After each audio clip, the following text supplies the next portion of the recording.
Good morning friends, எல்லோரும் எப்படி இருக்கீங்க? நீங்கள் இருக்கிறது பியர்வின் விலை சேனல். என் பேர் ஸ்ரீகாந்த். நம்ம ஒவ்வொரு நாளும் காய்கறிகள் மொத்த விலை பட்டியலை பார்த்துக்கிட்டு வரோம். அந்த அடிப்படையில் இன்றைக்கி பார்க்கலாம் என்னென்ன காய்கறிகள் என்னென்ன விலை வந்திருக்கு அப்படின்றத. அதுக்கு முன்னாடி ஒரு ஃப்ரெண்ட்ஸ் உங்களுக்கு 3 கேள்வி. விவசாயம் அப்படின்றது என்ன? விவசாயம் அப்படின்றது ஒரு பிஸ்னஸா, இல்லை விவசாயம் அப்படின்றது ஒரு தொழிலா, இல்லை அந்த விவசாயம் அப்படின்றது ஒரு சூதாட்டமா, ஒரு சீட்டாடுற மாதிரி? கமெண்ட்டில் சொல்லுங்கள் பதில. நாங்கள் நம்ம நேரடியாக பயணி கட்சிக்கு போகலாம்.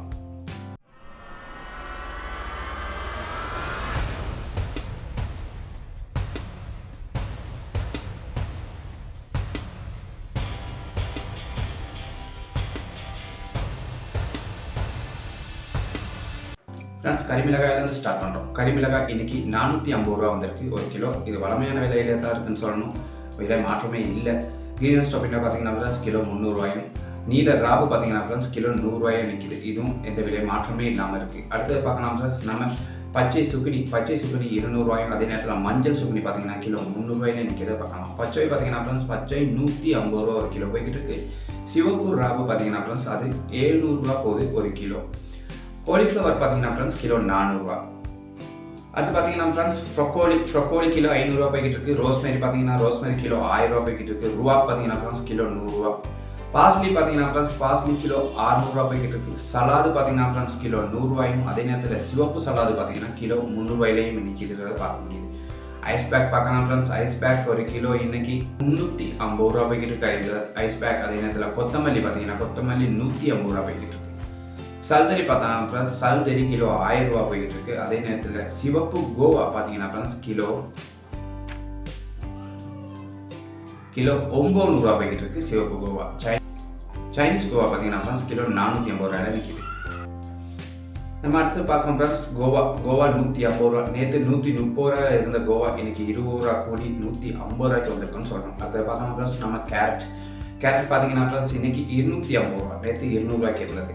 இது கடந்த நாளில் பார்த்தீங்கன்னா ஃப்ரெண்ட்ஸ் கடந்த 3ஆம் தேதி பார்த்தீங்கன்னா 190 ரூபாயில இருந்துச்சு. அதுக்கு முதல் 180 ரூபாய் இருந்துச்சு. அது 180 ரூபா 190 ரூபாயில இருந்துச்சு. ஸோ இதன் அடிப்படையில் நம்மகிட்டையும் கேரட் இருந்துச்சு ஃப்ரெண்ட்ஸ். ஸோ நம்ம என்ன கணிச்சோம், விலை குறைஞ்சிக்கிட்டு வருது, ஸோ இந்த டைம்லேயும் நம்ம கழட்டிக்கிடணும் அப்படின்னு கணிச்சு கஷ்டப்பட்டு இந்த கேரட்டை கழட்டணும். கேரட்டுக்கான ஓர்டரும் இருக்கலை, அதனால் நம்ம கேரட்டை கஷ்டப்பட்டு தான் கழட்டினோம். அங்கே இங்கேயும் கொஞ்சம் கழட்டி கொடுக்குறேன்னா நமக்கு 2000 கிலோ கழட்ட வேண்டிய இடத்துல வெறும் 1000 கிலோ தான் வந்துச்சு கேரட். ஸோ பரவாயில்ல, நம்ம கழட்டி கொடுத்துருவோம். என்ன விலைக்கு கழட்டணும்? 180 ரூபா போர்டு விலை ஆயிருந்துச்சு. நம்ம சொல்கிற விலையே 180 ரூபா ஆயிருந்துச்சு. ஆனால் நம்மகிட்ட வர நேரம் அவங்க 160 ரூபாய்க்கு தான் கழட்டாங்க. 160 ரூபாய்க்கு குறைவான விலையில தான் கழட்டுப்பட்டுச்சு அந்த 1000 கிலோ. ஸோ கழட்டி முடிஞ்சு இன்னைக்கு நாளாக நாள். இன்னைக்கு பார்த்தீங்கன்னா அன்னை நாளோட ஒப்பிடக்குள்ள இன்னைக்கு கிட்டத்தட்ட 100 ரூபாய்க்கு மேலே கூடியிருக்குன்னு சொன்னோம். 160 ரூபாய்க்கு இன்னைக்கு 250 ரூபா வந்துருக்கு. கிட்டத்தட்ட 90 ரூபா விலை டிஃப்ரெண்ட் இருக்குது. பார்த்தீங்கன்னா 2-3 நாளில் நமக்கு வந்த நஷ்டத்தை நீங்கள் அதை கம்பேர் பண்ணி பார்க்குறேன்னு தெரிய போகுது. இதுதான் ப்ளஸ். நம்ம ஆரம்பத்தில் கேட்டிருந்தோம், இந்த விவசாயம் அப்படின்றது என்ன பிஸ்னஸா, ஒரு சூதாட்டமா, இல்லை என்ன ஒரு தொழிலா அப்படின்றத கேட்டிருந்தோம். நீங்கள் கமெண்ட்டில் பதில் சொல்லுங்கள். இந்த மாதிரியான சூழ்நிலை விவசாயிகளுக்கு அடிக்கடி நேர்றது. ஏன்னா முன்கூட்டியே நமக்கு விலையை நிர்ணயிக்க நம்ம விவசாயம் செய்கிறோம், நம்ம காய்கறிகளை உற்பத்தி பண்ணுறோம். ஆனால் அதுக்கான விலையை நம்ம நிர்ணயிக்க முடியாது.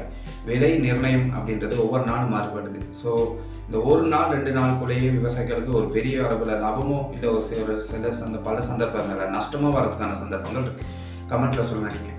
அடுத்து பார்க்கலாம் ஃப்ரெண்ட்ஸ், நம்ம ராபு கிலோ 70 ரூபா போய்கிட்டு இருக்குது. பீட்ரூட் பார்த்தீங்கன்னா ஃப்ரெண்ட்ஸ் கிலோ 90 ரூபாயும், கட் பீட்ரூட் பார்த்தீங்கன்னா 110 ரூபாயும் போய்கிட்டு இருக்குது. அதே விலை தான். உருளைக்கிழங்கு நம்ம பார்த்தீங்கன்னா ஸ்ரீலங்கா உருளைக்கிழங்கு 250 ரூபா. அதுலேயே சிவப்பு உருளைக்கிழங்கு 320 ரூபா போய்கிட்டு இருக்குது. நூக்கோல் பார்த்தீங்கன்னா ஃப்ரெண்ட்ஸ் கிலோ 90 ரூபா போய்கிட்டு இருக்குது. குடைமிளகாய் பார்த்தீங்கன்னா ஃப்ரெண்ட்ஸ் குடைமிளகாயில் சிவப்பு கலர் 2200 ரூபாயும், மஞ்சள் 2400 ரூபாயும், பச்சை பார்த்தீங்கன்னா ஃப்ரெண்ட்ஸ் 1400 ரூபாய் போய்கிட்டு இருக்கா பார்க்கலாம். பாசில் பார்த்தீங்கன்னா ஃப்ரெண்ட்ஸ் கிலோ 1000. இதான் ஃப்ரெண்ட்ஸ் இன்னொரு காய்கறிகள் மொத்த விலை பட்டியல். இந்த வீடியோ பிடிச்சிருந்துச்சுன்னா கடைசியாக நீங்கள் பார்த்துருந்தீங்கன்னா அந்த வீடியோ பிடிச்சிருந்துச்சுன்னா லைக் பண்ணுவீங்க, ஷேர் பண்ணுவீங்க, சப்ஸ்கிரைப் பண்ணி விடுங்க. அப்போ ஒவ்வொரு நாளும் நம்ம போடுற வீடியோ உங்களுக்கு வந்து சேர்றதுக்காக. பாய் ஃப்ரெண்ட்ஸ், நாளைக்கு இன்னொரு வீடியோவில் சந்திக்கலாம்.